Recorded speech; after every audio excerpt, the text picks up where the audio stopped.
নমস্কার বন্ধুরা, সুস্মিতার রান্নাঘর স্লাইস অফ লাইফে আরও একবার আপনাদের সকলকে স্বাগত জানাই।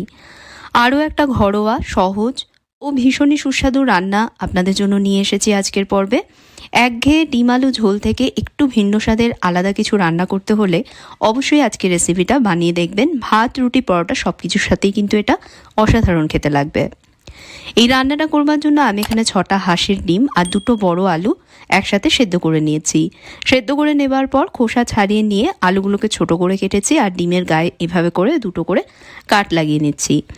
সবকটা ডিমেই এভাবে করে কাট লাগিয়ে নেব, এতে ভাজবার সময় ডিমগুলো ফাটবে না। এবার নুন হলুদ দিয়ে এগুলোকে ম্যারিনেট করব। সেজন্য এর মধ্যে আমি দিচ্ছি 1/2 চামচ হলুদ গুঁড়ো আর 1 চামচ নুন। নুন হলুদ ভালোভাবে ডিম আলুর গায়ে মাখিয়ে নিচ্ছি। এখন একটা কড়াইতে 2 চামচ তেল গরম করে নেব। যে কোনো কুকিং অয়েলে রান্নাটা আপনারা করতে পারেন। তেল গরম হলে এর মধ্যে আমি দিয়ে দিচ্ছি 2টো মাঝারি মাপের পেঁয়াজ কুচি। স্লাইস করে পেঁয়াজ আমি কেটে নিয়েছি। এবার পেঁয়াজটা একটু ভাজবো। পেঁয়াজে হালকা বাদামি রং না আসা পর্যন্ত ভেজে নেব। পেঁয়াজ মজে গিয়ে পেঁয়াজে দেখুন বন্ধুরা হালকা বাদামি রং এসে গেছে। এখন এর মধ্যে দেব একটা টমেটো আর 8-10টা কাজু বাদাম। পাতলা গোল কাটে টমেটো আমি কেটেছি যাতে তাড়াতাড়ি নরম হয়ে যায়। এর মধ্যে অল্প নুন দিয়ে এবার টমেটো আর বাদামগুলো পেঁয়াজের সাথে একটু ভাজবো।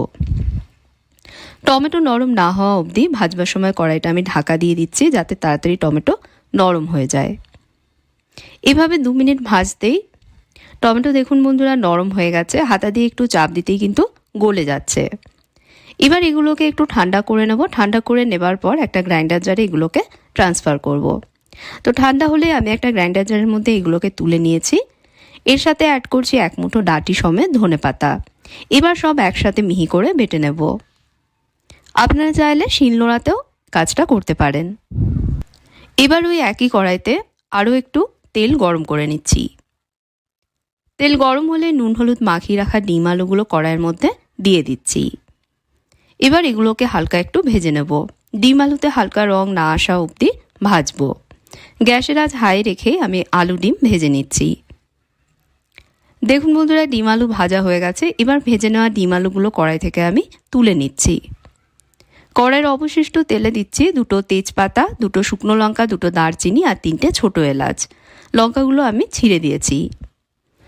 মশলাগুলো তেলে হালকা ভেজে নিচ্ছি। তেলে মশলা ফ্লেভার ছেড়ে দিলেই আঁচ কমিয়ে দিয়ে দিচ্ছি এর মধ্যে 2 টেবিল চামচ আদা বাটা। আদা যাতে না ছিটোয় তাই কয়েক সেকেন্ডের জন্য কড়াইটা ঢাকা দিয়ে রাখছি। আদা ছেটানো বন্ধ হলেই ঢাকনাটা সরিয়ে এখন এটাকে একটু সময়ের জন্য ভেজে নিচ্ছি। আদার রসমেলটা না যাওয়া অবধি ভাজবো। 1-2 মিনিট ভেজে নিয়েই এবার এর মধ্যে দিয়ে দেব সেই বানিয়ে রাখা বাদাম পেঁয়াজের মিশ্রণটা। জার ধুয়ে এর মধ্যে আমি অল্প জল দিয়ে দিচ্ছি। এখন এগুলোকে একসাথে মিশিয়ে নিয়ে ভালোভাবে এই মশলাটা কষাবো। কষানোর সময়ই এর মধ্যে আমি কিছু বেসিক গুঁড়ো মশলা দেব, যার মধ্যে রয়েছে 1/2 চামচ হলুদ গুঁড়ো, 1/2 চামচ কাশ্মীরি লঙ্কা গুঁড়ো, সামান্য একটু ঝাল লঙ্কা গুঁড়ো, 1/2 চামচ দিচ্ছি জিরে গুঁড়ো আর 1/2 চামচ ধনে গুঁড়ো।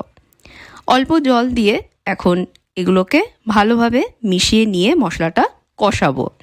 মশলা থেকে তেল না ছাড়া পর্যন্ত কড়াইটা ঢাকা চাপা দিয়ে কম আঁচে কষিয়ে নেব। তবে মশলা যাতে না পড়ে সেই জন্য কিন্তু অবশ্যই মাঝে মাঝে সব একটু মিশিয়ে দেবেন। মিশিয়ে দিয়ে আবারও ঢাকা দিয়ে মশলাটা কষাবেন। আমি এভাবে 5-7 মিনিট কষাতেই মশলা থেকে দেখুন তেল ছেড়ে দিয়েছে। এবার আগে থেকে ভেজে রাখা ডিম আলুগুলো এর মধ্যে দিয়ে দিচ্ছি। সাথে দিচ্ছে এর মধ্যে 1 মুঠো মটরশুঁটি, ফ্রেশ বা ফ্রোজেন যে কোনো মটর এর মধ্যে দেওয়া যাবে। সুন্দর ফ্লেভারের জন্য 4-5টা দিয়ে দিচ্ছে এর মধ্যে গোটা কাঁচা লঙ্কা। একটু ঝাল ঝাল করে বানাতে চাইলে আপনারা লঙ্কাগুলো মাঝখান থেকে চিড়েও দিতে পারেন। এবার সব একসাথে মিশিয়ে নিয়ে এগুলোকে আমি 3-4 মিনিটের জন্য কষাবো। মশলার সাথে 3-4 মিনিট কষানো হয়ে গেলেই দিয়ে দেবো এর মধ্যে 1/2 কাপ গরম জল আর দেবো স্বাদ মতন নুন। রান্নাটায় কিন্তু ঝোল থাকবে না, এই রান্নাটা একটু শুকনো শুকনো কষা কষা হবে, সেই বুঝে এর মধ্যে জল দিতে হবে। সব একবার মিশিয়ে দিয়ে কড়াইটা এবার ঢেকে দেব। ঢেকে দিয়ে একদম কম আঁচে রান্না করব গ্রেভির ওপর তেল ভেসে না ওঠা অবধি। দেখুন বন্ধুরা গ্রেভির ওপর তেল ভেসে উঠেছে। এখন এর মধ্যে আমি দিয়ে দিচ্ছি 1 চামচ ভাজা কাসুরি মেথি। হাতে একটু গুঁড়ো করে এর মধ্যে দিচ্ছি যাতে ফ্লেভারটা আরও ভালোভাবে বেরিয়ে আসে। সাথে দিচ্ছি 1/4 চা চামচ গরম মশলা গুঁড়ো। গ্রেভির সাথে সব মিশিয়ে নিয়ে আরও 1 মিনিটের জন্য কড়াইটা কম আছে ঢাকা দিয়ে রাখছি। 1 মিনিট পর ঢাকা সরাচ্ছি। নামানোর সময় এর মধ্যে 1 মুঠো ফ্রেশ ধনেপাতা কুচি ছড়িয়ে দিয়ে এর সাথে মিশিয়ে নিয়েই একটা পাত্রে এটা তুলে নিচ্ছি। তো এই ছিল আজকে সহজ ঘরোয়া অথচ দারুণ স্বাদের ডিম আলু শুকনো কারি। একঘেয়ে ডিম আলু ঝোল থেকে সম্পূর্ণ ভিন্ন স্বাদের এই রান্নাটা আপনারা ঘরে অবশ্যই করে দেখবেন। আশা করছি আপনাদের ভালো লাগবে।